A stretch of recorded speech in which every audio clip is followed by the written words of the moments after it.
Welcome to another episode of the Property Nomads Podcast. This is another property FAQ. The last episode proved to be quite popular. People were emailing in saying that we do another one. So we've got this one lined up. There's also a couple more lined up in the next few weeks as well, property FAQs. In this episode, we've got questions revolving around things that can go wrong, mistakes, bits and pieces like that. So I do my best to answer. Once again, say a big thank you for sending in your questions, your queries, comments. People do that across email, rob@tpmpodcast.com. You can connect with Aaron Devoy as well on various social media platforms, or indeed the Property Nomads Podcast as well. Get a few direct messages on Instagram, which is nice. So thank you for these questions. Again, these are the most popular questions that we get asked, have been asked over the years. So yeah, here we go. Property FAQs, episode 2, we'll call this. In no particular order, should I buy my property in personal name or limited company? Good question. I'm guessing that people that have written in with this question have not yet started in property and they're thinking about it. In that case, good on you for thinking about it. Not even many people would think about getting into property in the first place. Should you buy property in personal name or limited company? It depends. It really does depend. It depends on your strategy. It depends on what you're trying to do. Are you trying to leave a legacy? In what are your current circumstances? You know, are you a high rate taxpayer at the moment? Are you a low rate taxpayer at the moment? There's a multitude of reasons why you might want to invest in personal name. And there's a multitude of reasons why you might want to invest in a limited company. Oh, I will say, I should have said this at the start of the episode, and I said this in the previous FAQs, and I'll say it again for the next FAQ episodes as well. It's an educational podcast. We're not here to offer specific advice, financial advice, business planning advice. That's not what we do. In order for you to do that, you need to speak to the right people. You need to speak to the professionals, the mortgage brokers, the accountants, the tax planners, the solicitors, etc., etc., etc. Have to get that off the chest just in case that backfires on us at some point. Should you buy property in personal name or limited company? It depends. Think about why you're buying it in the first place. Think about your personal position at the moment. What's going on? What's your current job, if you have one? All of these things, and then speak to the necessary professional, speak to an accountant and or tax planner. Most good accountants and tax planners will be able to do a quick free session. You know, so if you've got a very specific question that you're after a generic answer, they will should be able to help you for that. I mean, I know there's a whole thing about Section 24, and a lot of people say it's more favourable in limited company. Yeah, chances are that is probably the case, but again, speak to the necessary professional on that one. What strategies are available, and which ones should I do? That is a mammoth question. That's probably an episode in itself. I could probably go on for hours and hours covering a plethora of property strategies that are available, and probably wouldn't get to the end of it, and I've probably missed a few out as well. There's so many strategies that are available. You can do a buy, refurbish, refinance, which is predominantly buy-to-let property, but you can do that on a multitude of other properties. You could look at rent-to-rents. You could look at rent-to-rent lease options. You can look at HMOs, you can look at commercial, you can look at industrial, you can look at getting a planning gain on a property. You could look at developments, commercial to residential developments, build to rent, buy to rent. There are so many different strategies out there, and that's just covering the surface there. I'm sure there are a lot more that I've forgotten. Which one or ones should you do? I would always say, when you start, and this is difficult and it's probably a bit contrary, focus. It's very easy to get sucked in to, oh, I've got a bit here, and oh, there's a bit over there, and oh, there's a bit over there, and oh, they're doing serviced accommodation, and they're earning $3,000 a month on one property, and oh my God, I want that, blah, blah, blah, blah, blah, blah, blah, blah, blah. Shiny penny syndrome does exist. It definitely does exist in property, probably in the whole many other walks of life as well. What strategies are available? Which ones should I do? That depends on you. Depends on how you want to invest. Do you want to become incredibly hands-on in the day-to-day operations? Do you want to be able to, as they say, have the baby but not have the pains? We like buy-to-let. Aaron and myself, we like buy-to-let. Reason is, we are aware that it's a slower strategy. In terms of cash flow, we are aware of that. The reason that we've gone down that route is we would like to own the assets, because we're creating or starting to create very long-term generational wealth. Now we're looking at, years and years in the future, not just for ourselves, but for future generations of our respective families as well. That's the approach we're taking to it. And we know that if you study wealth, you've got to start somewhere, and normally preserving that wealth over time will compound and will lead to massive results. Sometimes that's difficult to see because you're in the moment. It's sometimes very challenging to see something in the moment. To see something in the long term or in the future when you are stuck in the moment, working for that moment. Many people that get involved, they like going down the rent-to-rent route, whether that's a rent-to-rent HMO or rent-to-rent serviced accommodation. The reason for that is it can provide quick cash flow if people want to get out of their jobs quicker.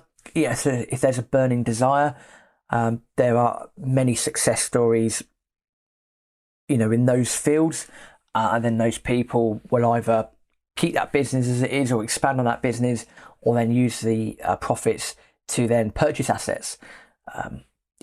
There is no right or wrong in property, as long as everyone operates under this ethical umbrella. If you operate under that umbrella, there's no right or wrong. So if you decide you want to have 5 buy-to-lets, great, thumbs up, crack on and do it. If you decide you want to have a multi-million pound serviced accommodation portfolio, again, crack on, go ahead and do it. As long as you do it, as long as you're doing it legally, you're not being dodgy or anything like that, absolutely fine. Do whatever works for you at the end of the day in property. But there are numerous strategies available. Say, spend a whole episode on that at some points. That's a good idea. Another question: what can go wrong in property? Oh, a lot. A lot can go wrong in property. I don't want to come across as being all doom and gloom here, because that's not the point. At the end of the day, property is a business, and in business, you're going to have things that go well. You are going to have things that don't go so well. Property is no different. There are going to be times in your portfolio when you've got a full portfolio, you've got no maintenance, everyone's happy, there's no issues, the rent's coming in on time, happy days. That is almost like the utopia of property. But it does happen. We've had that periods like that in our business where we haven't had to do anything because everything's been taken care of for us, and that's a very, very good thing. But what can go wrong in property? Many things. You can have a boiler blow up, for example. Not quite literal. Well, you can have it happen quite literally, but hopefully it won't happen. You won't have a gas explosion in one of your properties there. But you can have boilers decide to stop working, heating systems decide to fail. You can have inclement weather and might discover you've got a hole in your roof, so you can have water penetration. You might have valuations that come come in a lot lower than you want. You might have investor money tied up into a deal when you don't want it tied up into a deal because evaluation hasn't gone in your favour. You might have tenants that decide not to pay their rent. You might have a tenant that decides to trash the property. All of these things are just realistic. Yeah, these things can happen. And it's important to point out, as I did at the start of the question, that things can go wrong in property. It's a business. These things can happen, will probably happen. And, don't delude yourself that you're going to be any different. You can provide the best quality housing that you want. Something inevitably will go wrong at some point. That's just almost a fact of life that you have to accept.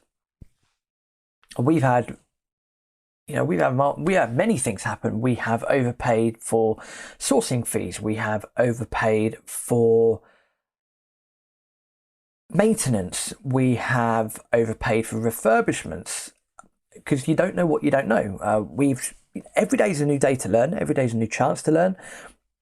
If we can go back and not make those mistakes, then we wouldn't make those mistakes. But we've now learned what we need to do, how we need to do it. We've created better systems and processes. And that will stop us from repeating mistakes as well. And also, we do listen every now and then. We do read other people's books. We do tap into other podcasts. And it's important to be able to learn from the mistakes of others as well.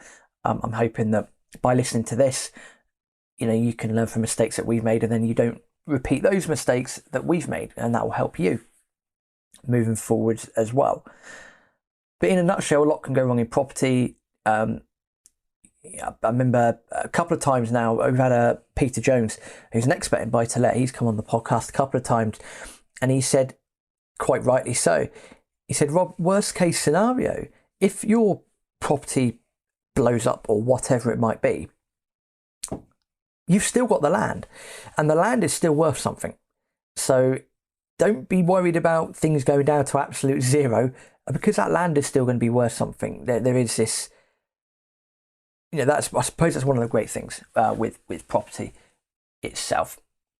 But yeah, I think we've done an episode a while ago on top mistakes that we've made in property.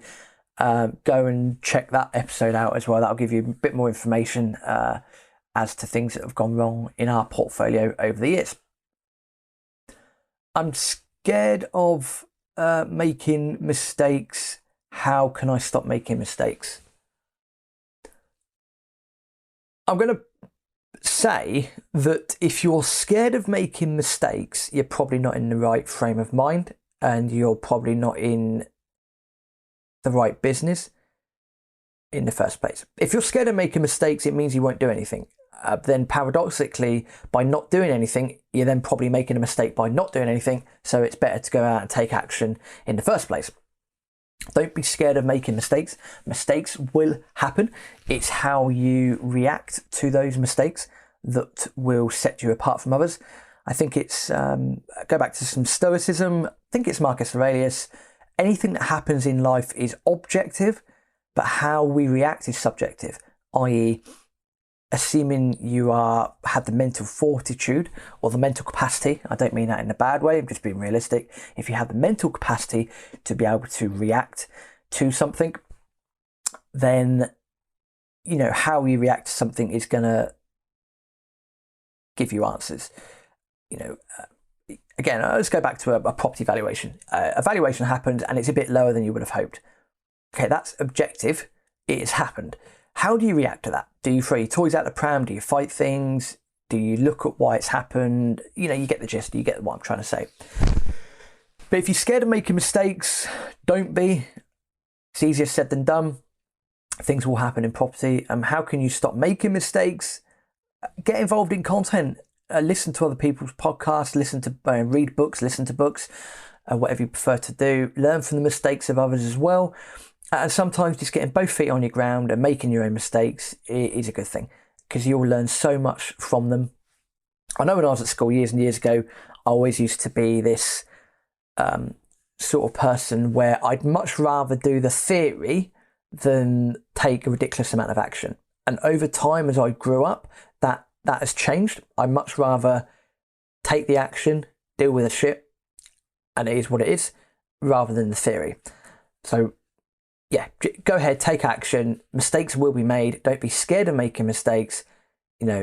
Really, what's the worst that can happen? As I just alluded to in the previous answer, if your house blows up, you're still going to be left with the land. That's still worth something. A bit morbid, but it is what it is. Another question here. How do you know what the end value of the property will be? Great question. Research. On a buy-to-let, really, you've got to be speaking to the agents. You should have done your homework beforehand anyway. So if you know that, I'll give you an example of a property we bought a while ago. We bought it at, I think it's £55,000. And we knew from our research that given what was going on in the area, we knew what we were going to do. We're going to buy, refurb it, release the finance in a couple of years' time, let the area sort of come up a little bit and add value for the refurb as well. We knew that in that area, a 2-bed property, which is what it is, would normally do about £80,000. That's what we knew from our research, and we knew that from some simple right moving, a bit of Zoopla-ing as well, and speaking to local agents. We knew that rental wise it was a good area, but yeah, house value wise, we knew when we got it about 80,000 would be right. So we can base our figures on £80,000. When it got round to valuation, I think it valued up at 82. So even then we got slightly more than we thought. But in answer to your question, research. I would say that on the day of valuation, and people will do this in 2 different ways. On the day of valuation, I would always say it's advisable to prepare a little information pack for the valuer.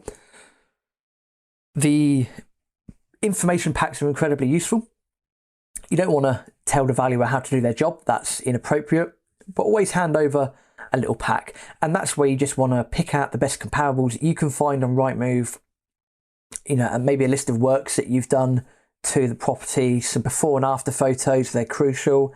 Hand that pack over to the valuer. Some valuers will thank you for it and will have a look through it when they get back to the office because it helps them, helps their job. Some just won't care, or they'll give you the impression they don't care. I always hand them over the pack. I'll let them in the property, or the lettings agent will let them in the property. You be as kind and as courteous as possible. And at the end of the day, you're at the hands of the valuer. But do prepare that little pack. That is useful. And just to reiterate, how do you know what the end value of the property will be? Research is number one. Secondly, do remember that you are at the subjective hand of a valuer. So you are in their hands, and it is their opinion on the day that will determine what your property value will be. But by doing a good amount of research, you can have a good idea of what an end value will be, and then you'll be able to prepare yourself. So hopefully that answers that question. Would you recommend training before I get started? Yes, I definitely would. There are many things you can do. How do you define training? Do you define training as being a £5,000 course, a £10,000 course, maybe like we do a strategy day? I still know better at saying that, but we do them to sit down one-on-one with people that are looking to get involved in property, looking to get started in property, and we've had some great feedback on them as well. Training for some people could be buying a bunch of books. We've written 101 top property tips.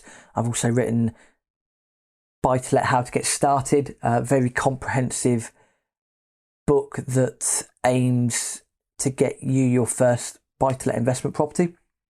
For some people, training could be listening to podcasts like this one. Other property podcasts are available. So it depends. I would always say if you're going to get started in something, you're going to want to know more about it. If people are wanting to start in property, why are you going to start in property? What's the reasoning behind it? Why do you want to do it? Always sit down and do some mental training first. And I've been told that that's a bit wishy-washy before, but it's so damn true. It really, really is. You've got to have the mental fortitude. You've got to know why you're doing something. You'll get the best value that way if you know why you're doing something. And then the common thing that we get from people is people will say, look, hey guys, I've got, £25,000 in the bank. I think I've got a deposit ready, but then I'm also thinking about doing this £8,000 course.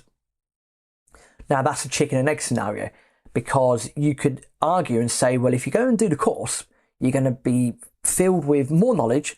You probably would have increased your network by attending that course, and you might be able to go out, learn quite a lot, and then get a couple of properties. But then you've always taken, assuming you're going to use your savings to do the deposit and not use other people's money, then if you go down training, you might have just taken away some of that deposit money. Whereas the flip side of that, and other people say, well, yeah, okay, get a couple of books on buy-to-let or whatever it is, for example, get a couple of books, you got a deposit there, go and buy a home. Read the books, listen to the podcast, take the action, follow the advice. Next thing you know, you've got a buy-to-let property. 6 of one, half a dozen the other. I'm going to fence sit because I have, and the reason I fence sit is that I have also gone around and chased the shiny penny. Investing course after course after course, not a course junkie as such, but I have gone on quite a few courses, and I'm grateful for that because of the education that I've received. On the flip side, if I am truthful with myself and said, Rob, if I was to start all over again, would I? And how would I do it? I probably would start again knowing what I know now. So would I recommend training before you get started? Yes, I would. That level of training, though, is down to you. There are numerous things you can do. You can, get into podcasts, listen to audiobooks, attend things like strategy days, investor days like we do. And if you wanted to, you can also do higher level training as well. And, the entry amount into that is going to be quite substantial. But again, you've got to balance that out with your application of that training and the rewards that you'll probably get from doing that training. So I'm going to fence sit with that answer. How and why did you get started in property? Aaron and I were lucky enough to travel in 2014, 2015. We've known each other since university, so from 2006, 2007. So we've known each other a long time. We went travelling in 2011 to Southeast Asia. We came back, we worked. We just went back to full-time jobs because we didn't know any better. Then went to Brazil for the World Cup in 2014. From there, and from travelling around South America and Central America quite a lot, we were out there for 9 or 10 months. There was a lot of bus journeys, and you just get chatting, and after months we just kept saying to ourselves, look, there's got to be a better way that we can create income rather than have to go back, go to work, come back out and travel, and then repeat that cycle for forever. From that conversation, we spoke about a few things and decided that property is probably the best place to start. We wanted to create long-term wealth. We'd known each other quite a few years by then. We were happy with, that we know the other person or knew the other person. And that was that. We just got started. Came back, listened to a bunch of podcasts, found some books, deep dived into that. Attended some, various seminars and bits and pieces. And then after that, decided that we should go ahead and start building a buy-to-let portfolio. And that's what we continue to do to this day. Thankfully, podcasts has come about. There's other streams of income as well, which are there. But that's how we got started. Why did we get started? The main reason is travel. We know that, and again, the last couple of years have been a bit of a difficult time to travel for various reasons. But we know in some point in due course, once the portfolio has reached a certain level, that will enable us to be able to go out and comfortably travel without having to, worry or think too much about how things are going on back in the UK. So That's how we got started. That's why we've got started. We're taking a very long-term approach to our portfolio. Unless something drastic happens, we'll never sell those properties, those homes. They are now there in the portfolio. I doubt they'll be going anywhere anytime soon. I can feel my voice becoming a bit coarse. Apologies for that. So wrap up with this question. How can I manage builders properly? Builders are a different kettle of fish. Certainly had my share of run-ins with them. And that's probably my fault, not their fault, because I didn't know what I don't know. There are a couple of ways you can manage builders. Number one, if you do not think you are a good people person, if you do not think you are going to be good at managing those sorts of things, or it's not your skill set, then find someone that is very good at doing it. You can easily find a very good estate agent that might manage things for a fee. Same with lettings agents. You might find a lettings agent that can manage for a fee. Or if you've got the skill set, you can manage them yourselves. If you do not live in the same area as your investment property and you're trying to manage builders from afar, even from country to country, we're blessed now with a lot more technology than we were years and years ago. So, we've now got Skype, Zoom, Microsoft Teams, WhatsApp video calls, Facebook Messenger calls, all of these sorts of things, photo messaging, it's I think crazy what we get used to, but these are things that are quite revolutionary when you think about it. That's one way you can manage builders. Don't just give them a set of cash. Don't give them cash anyway. Don't just say, oh yeah, here's a project. There's 6 weeks. See you at the end of 6 weeks. You've got to be checking in every week. Some people might want to check in every day. If you build up a good relationship with them, don't have the wool pulled over your eyes. I think that's the same with anything and anyone. Then you'll probably be fine. If you don't live near your investment area, agree a system like WhatsApp or Facebook Messenger. If you don't live near your area, but you also don't want to go down that route of using various messaging services and on-site video calls, then find someone local who can manage the builder for you. Again, there'll be estate agents, lettings agents, property sourcing agents as well. I would say just make sure you do your homework. Make sure you do your homework on the builders. Make sure you've seen previous work. Make sure you've got recommendations as well. And have a good knowledge of property as well. My knowledge after investing for 5 years, my knowledge is far from perfect, but my knowledge is a hell of a lot better than it was 5 years ago. I now know various types of, helps to do EPCs as well, but I also know a lot more about property, brick types, what soffits are, little bits like that I didn't have great knowledge when we first started, but I've got a much better knowledge now. So also have a general knowledge about what you're talking about too. That's very useful. But I'll just summarize that again. How can I manage builders properly? You might want to manage them yourselves, agree contracts, timeframes, work penalties, bits and bobs like that. If it's a very light refurb that you're doing, a hypothetical buy-to-let here or whatever it might be, you get an estate agent to manage them, get a lettings agent to manage them if you don't live in the area, or, make use of the technology that we have got nowadays. I'm hoping that those FAQs are useful. What Aaron and I are probably going to do at some point, because again, there's a few more episodes at least with the amount of questions that we get asked. We're probably going to put this into a book format, I'd imagine. So the reason for that, appreciate that some people are going to learn better on audio. Certainly appreciate that some people are better learners if they're reading something. They've got something physical, to touch, to hold.